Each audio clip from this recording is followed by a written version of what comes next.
Subscribe करें हमारे YouTube channel साधना gold को और पाएं वीडियोस सबसे पहले। बेल आइकन दबाना ना भूलें। माँ पार्वती ने पूछा, वैष्णवों का, भक्तों का परम धर्म क्या है? क्या उन्हें करना चाहिए जिससे हरि की प्राप्ति शीघ्रता से हो, प्रभु की कृपा शीघ्रता से बरसे? तो महादेव कहते हैं कि 12 शुद्धि भक्तों को करनी चाहिए। 12 शुद्धि माने 2 पैर, 2 हाथ, 2 आंख, 2 कान, 2 नासिका छिद्र और महाराज 1 मस्तक और 1 अंतःकरण। ये हो गए 12 शुद्धि। यानी जब आप भगवान के मंदिरों में चलते हैं, प्रदक्षिणा करते हैं, किसी शोभा यात्रा में चलते हैं, आपके पैर प्रदक्षिणा के लिए, तुलसी की परिक्रमा करने के लिए, लीपने के लिए चलेंगे, झाड़ू बुहारी करने के लिए चलेंगे, इससे आपके पैर शुद्ध होंगे। पत्र पुष्प प्रसाद आदि बनाने में आपके हाथ शुद्ध होंगे, है ना? ये शुद्धि है। 12 शुद्धि कहते से भक्तों की। जब तक ये शुद्ध नहीं होते तब तक ठाकुर जी की कृपा नहीं होती है। कथा श्रवण करो, सत्संग सुनो, उससे कान की शुद्धि होती है। भगवान के दर्शन करो, भागवत का दर्शन करो, इससे नेत्रों की शुद्धि होती है। भगवान की चरणों में चढ़ी हुई तुलसी को सुगंध लेने से नासिका और अंतःकरण की शुद्धि होती है। अंतःकरण की, केवल नासिका की नहीं, चित्त की शुद्धि हो जाती है। और जब आप मस्तक पर चंदन और भगवान का चरणामृत मुख में लेकर के और मस्तक पर ऐसे लगाते हैं, उससे मस्तक की शुद्धि हो जाती है। इस तरह से ये 12 शुद्धि है।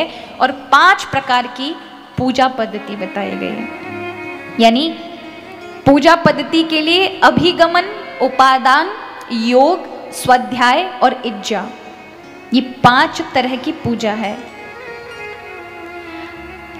अभिगमन कहते हैं कि भगवान के मंदिर में लेपन करना, भगवान के देव स्थानों को सजाना, जैसे मंदिर को सजाना हुआ, सुंदर बुहारी, पोछा आदि लगाना, या भगवान में जो एक दिन पहले के बासे पुष्प आदि हैं उन्हें उतारना और उन्हें एक जगह रखना जिससे किसी के पैर ना पड़े। इसे कहते हैं अभिगमन पूजा, जिसका महान पुण्य प्राप्त होता है।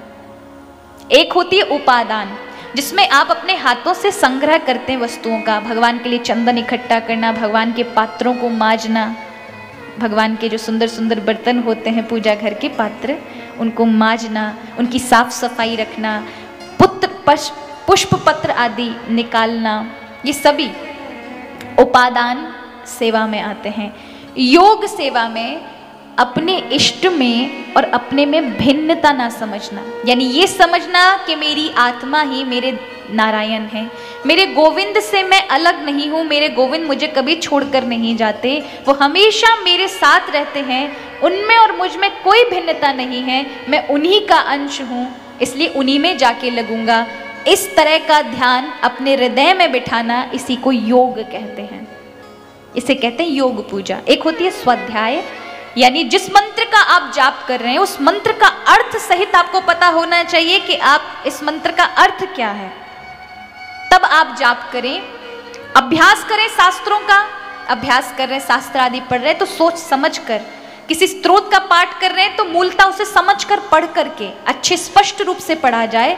कभी कभी हनुमान चालीसा इतनी जल्दी पढ़ी जाती है कि मच्छर तब भी चिल्लाते नजर आते हैं, पर वो इतनी जल्दी जो हनुमान ज्ञान जब समझ नहीं आता बोल क्या रहे हैं, तो हनुमान जी कहाँ समझ आएगा महाराज, बोलो कहो या किताई। अच्छे सुस्पष्ट शब्दों में स्तोत्र पाठ आदि करें और उसे अभ्यास में लाएं, इसको कहते हैं स्वाध्याय। एक होती है इज्जा, यानी शास्त्र विधि के द्वारा अपने इष्ट की सेवा करना। जो इन 5 पूजा को करता है उस पर श्री हरि की विशेष कृपा हो जाती है और 5 प्रकार की मुक्ति वो इसी जन्म में प्राप्त कर लेता है। साष्टी, सारूप्य, सामीप्य, सालोक्य आदि।